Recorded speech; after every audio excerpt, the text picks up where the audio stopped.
প্রিয় দর্শক, আসসালামু আলাইকুম। দর্শক, আপনাদের প্রীতি ও শুভেচ্ছা জানিয়ে শুরু করছি আমাদের আজকের প্রতিবেদন।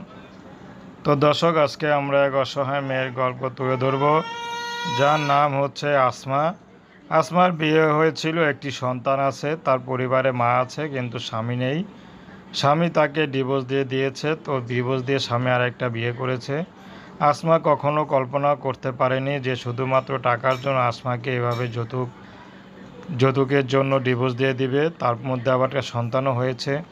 অন্তত সন্তানের মুখের দিক তাকে হয়তো স্বামী ফিরে আসবে বা ভালো হবে, সেটাই চিন্তা ছিল আসমার জীবনে। কিন্তু আসমার জীবনটা এলোমেলো হয়ে গেল।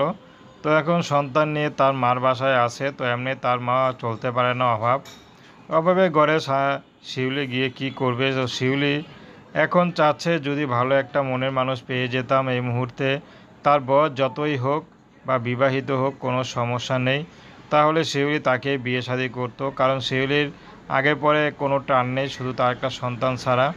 আর তেমন কোনো গার্ডিয়ানও নয় যে তাকে দেখে রাখবে বা ভালো এক জায়গায় বিয়ে দিবে।